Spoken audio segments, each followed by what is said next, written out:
teman-teman Surabaya itu sejak waktu yang lama ngomong, Ustaz kapan Ustaz? Ustaz lama nggak pernah tablik akbar nih. Kita mau masuk Ramadan nih Ustaz. Seperti itu. Subhanallah, ana ada jadwal ke Ternate di hari Jumat pagi. Akhirnya saya sampaikan ke teman-teman, ana insya Allah mau ke Surabaya.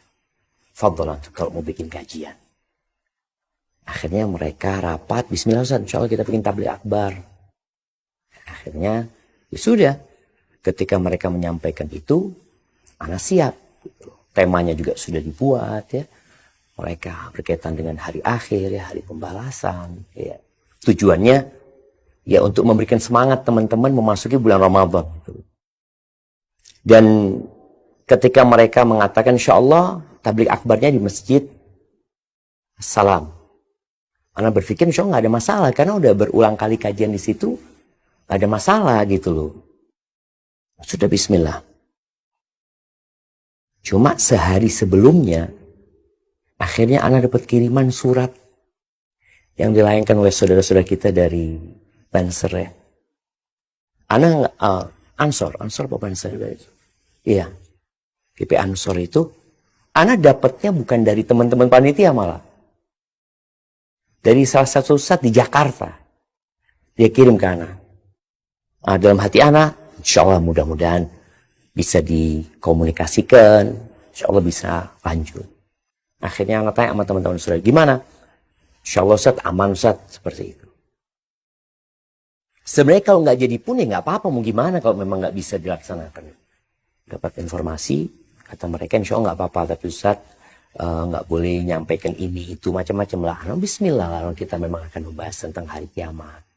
Jadi teman-teman di Surabaya nyampaikan, Ustaz nanti sebelum ke masjid kita mampir ke rumahnya ketua yayasan, kata dia. Oh bismillah ngomong. Kita sampai ke rumah ketua yayasan, disitulah dia sampaikan bahwasanya gak bisa caranya. Itu ada keberatan dari teman-teman GP Ansor, kata dia. Padahal tadi malamnya sudah aman gitu loh. Tapi ada rapat, ketua yayasan sempat sampaikan, Anda sampaikan kepada mereka, apa nggak bisa diskusi lagi? Kok kayaknya nggak ada jalan untuk diskusi. Makanya kalau tadi yang disebutkan ketua yayasan itu kan nyampaikan apa nggak bisa ada komunikasi lagi. Kata mereka nggak udah untuk yang sekarang kata mereka mohon dibatalkan. Kalau memang ada hal-hal yang mereka tidak inginkan anak menyampaikan, ya anak tidak akan sampaikan. Kalau memang hal itu ini dapat memecah belah, ya sudah. Itu anak akan tahan. Tapi kan ada hal-hal yang mungkin bisa duduk bersama. Ada hal-hal yang kita perlu toleransi. Kalau mungkin dikatakan, ya mungkin ada sebagian mengatakan anak dikatakan intoleransi. Macam-macam. Ya anak minta maaf kalau ada mungkin ceramah-ceramah anak yang dianggap intoleransi. Dan anak siap gitu loh. Ketika memang harus dicabut ucapan itu, harus minta maaf. Ya itu yang kita inginkan. Jadi kalau pembatalan itu sudah beberapa kali. Jadi kalau bisa dilihat persentase ditolaknya ya atau itu ya nggak banyak ya, nggak banyak. Artinya anak berbaik sangka, kebanyakan saudara-saudara kita nerima sebenarnya dengan perbedaan yang ada nerima. Sehingga mereka anak ceramah di mana-mana juga nggak ada masalah gitu. Dan di Surabaya di tempat yang anak dibatalkan sendiri itu pun udah berulang kali sebenarnya. Karena selama ini tidak ada masalah. Tahu-tahu kok jadi ada masalah. Karena kan saudara-saudara kita dari Ansor melihat ini kok masih ramai masjid ini. Berarti kajian akan berlangsung ini. Seperti itu. Sedangkan anak nggak ada di tempat itu. Anak di rumahnya ketua yayasan. Bersama ketua yayasan sampai sholat maghrib di situ. Sama sekali anak nggak ke masjid gitu. Kalau mereka beranggapan kajiannya berlanjut, enggak. Dan bayangin ya, ketika ribut di masjid itu sama-sama saudara ribut. Sama-sama muslim. Jadi kalau mungkin yang di sana teriak Allahu Akbar, di sini teriaknya sama juga Allahu Akbar. Loh memang saduluran benar. Ini saduluran semuanya. Makanya anak berpikir, bismillah. Kalau memang keberadaan anak menjadi polemik, ya anak nggak datang. Kalaupun ada yang tidak suka, wajar lah. Karena kita nggak mungkin bisa membuat semua orang suka sama kita. Gak mungkin. Nabi aja alaihissalatu wassalam dilemparin batu. Dilemparin batu. Diusir dari kota. Dari Mekah. Dari kota yang paling dicinta diusir. Tapi apakah beliau berhenti? Ya enggak. Tadi bumi Allah ini luas gitu. Kalau mungkin kita di tempat ini nggak diterima, ya, mungkin di tempat lain ada yang menerima. Dan sekali lagi, tadi kalaupun ada yang menolak, tapi juga ada yang menerima. Dan kepada yang menolak, Anda minta maaf tentunya. Boleh jadi tadi memang Anda salah gitu. Cuma ada orang yang nggak merasa bersalah. Boleh jadi karena salah, tapi yang jelas kita nggak boleh berhenti berdakwah. Anda sering sampaikan. Umat Islam saat ini nih berada di titik yang sangat lemah sekali. Jumlah mereka banyak. 2 miliar juga. Saudara kita di Gaza dibantai. Kita nggak bisa berbuat apa. Kita ribut dengan perkara-perkara yang seharusnya. Kalaupun ada perkara-perkara ilmiah yang harus didiskusikan, bisa didiskusikan. Sedangkan kita ketika ceramah, ya, ketika Anda menyampaikan ceramah, tujuannya mengajak orang kembali kepada agamanya. Apa tujuan lain? Gak ada sebenarnya.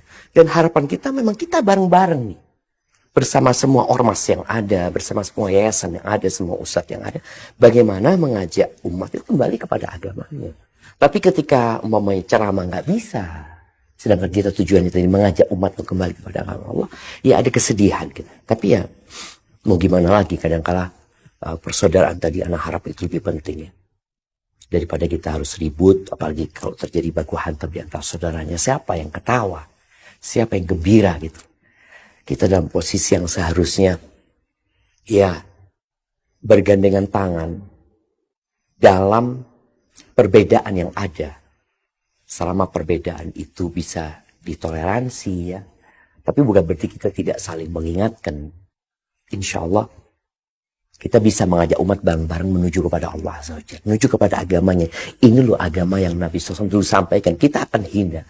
Yang jelas kita semua bersaudara dalam perbedaan yang ada. Selama perbedaan itu tidak mengeluarkan orang dari Islam, ya dia saudara kita. Sebenarnya anak ini sangat senang sekali kalau mereka manggil anak. Nggak pernah ada panggilan itu. Yang ada mereka membatalkan kajian kepada penyelenggara. Penyelenggaranya yang mendapatkan surat itu.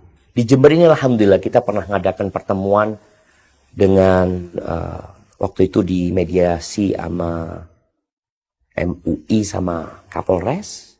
Kita bertemu dengan semua unsur NU yang ada di Jember ya. Ya alhamdulillah, artinya perbedaan itu ada, nggak bisa dinafikan. Perbedaan itu ada. Tapi ketika kita kumpul, maka yang harus lebih ditonjolkan itu ya persaudaraan kita sesama muslim. Gitu. Dan alhamdulillah bisa disebut STDI kita punya kampus di sini ya. Alhamdulillah sejak tahun 2007 ya. 2010 dapat izin sampai sekarang pun diterima di masyarakat. Yang mungkin awal-awal mereka nggak paham ya. Dilihat yang gotonnya aliran apa ya. Sampai anak pernah khutbah nikah di Jember ini. Ketika khutbah nikah, saudaranya apa? Sahabatnya ayah ngomong dia sama ayah anak. Pris kata dia. Tadi orang-orang ketika ngelihat anaknya yang ceramah, loh ini teroris tekondi. Jadi ada yang memframing ke sana sehingga orang yang nggak paham kan jadi benci. Tapi karena dianggap dia itu memiliki pemahaman yang menyimpang, dikatakan kalau sholat masjidnya dicuci. Ada isu-isu yang beredar yang sebenarnya tidak benar gitu loh. Ketika dikonfirmasi, ya sebenarnya nggak ada masalah. Jadi sebenarnya kembali kepada apa sih definisi dari radikal, teroris, umpamanya. Yang mereka, kalau HTI mungkin jelas ya. Sebuah ormas yang mungkin di Indonesia sudah dilarang. Yang jelas anak tidak ada hubungan apa-apa dengan HTI. Kalau bicara radikal dan teroris, mungkin gara-gara framing yang diberikan kepada jenggot dan cingkrang. Dan ketika anak membaca, kenapa orang jadi radikal? Ini analisa dari orang-orang barat. Salah satunya itu karena belajar agama terlalu dalam. Akhirnya orang jadi takut belajar agama. Karena takut jadi radikal. Padahal yang jadi radikal dan teroris itu biasanya yang belajar agama sepotong. Kalau bicara apa yang dikhawatirkan oleh mereka, sebenarnya Ana juga nggak terlalu memahami. Kalau mereka menyampaikan ceramah Ana itu provokatif ya. Kemudian di situ ada ajaran kebencian. Mungkin di beberapa surat itu ada. Karena Ana dibatalkan bukan hanya di Surabaya, pernah di tempat lain. Ada apa yang disebutkan ya memecah belah. Kemudian, tapi yang jelas mereka tidak menginginkan keberatan itu karena ya boleh disebut Ana ini nggak baik lah dari sisi penyampaian mungkin ya. Mungkin ketika membahas tentang perbedaan. Tapi yang jelas Ana dulu pernah berbuat salah. Ketika Ana masih kuliah di Medina. Ketika Ana pulang dari Medina itu 2013. 2013 Ana mulai ceramah di mana-mana. Sempat ada penolakan di Malang waktu itu. Mereka nolak. Akhirnya kita adakan rapat, Ana hadir juga. Ana sampaikan, Ana minta maaf. Artinya memang Ana salah, Ana sampaikan. Ana salah, Ana minta maaf. Dan siapa sih yang tidak berbuat salah ya ketika kita salah ucap. Artinya alhamdulillah masalah-masalah yang dipermasalahkan itu udah clear gitu loh. Sehingga Ana pun berusaha untuk lebih bijak lagi menyampaikan ya. Kalaupun kadang-kala ada kata-kata Ana yang kurang baik, ya alhamdulillah teguran dari teman-teman itu juga masuk. Akhirnya Ana memperbaiki hal itu. Kalau secara tulisan yang mereka khawatirkan itu keberadaan Ana itu. Ya seperti yang di surat itulah. Iya, disebutkan di sini ceramah bersifat provokatif dan adu domba. Ini sih kalau dilihat dari surat yang mereka sampaikan. Kemudian mungkin ada di surat yang sebelumnya itu ada tuduhan radikal ya atau macam-macam. Ya sebenarnya apa yang ditulis sama teman-teman kita itu sama saudara-saudara kita itu menjadi bahan renungan buat anak. Apakah anak seperti itu? Ya mau nggak mau kita harus memperbaiki. Seorang muslim itu bukan orang yang suka berbuat salah kemudian ngeyel gitu loh. Walaupun salah nggak apa-apa sudah. Yang penting itu pendapat anak. Enggak, kalau kita salah kita harus perbaiki. Cuma yang Ana herankan tadi sebelumnya kajian di situ nggak ada masalah. Dan kalau memang menimbulkan adu domba keributan, sekali lagi Ana minta maaf lagi kalau ternyata setelah Ana ceramah warga sana jadi ribut, jadi berantem gitu ya. Seperti itu. Makanya minta maaf kalau memang itu terjadi. Tapi selama ini ya mungkin Ana tidak merasakan, mungkin mereka yang merasakan. Ya manusia kadang-kadang salah ngomong gitu loh. Kalau salah ngomong ya pintunya adalah minta maaf. Selesai sebenarnya. Dan membuka pintu maaf itu adalah salah satu sifat seorang muslim. Maka harapannya ya kita lebih dekat lagi. Dan kalau bisa disampaikan, Ana hidup di Jember ya.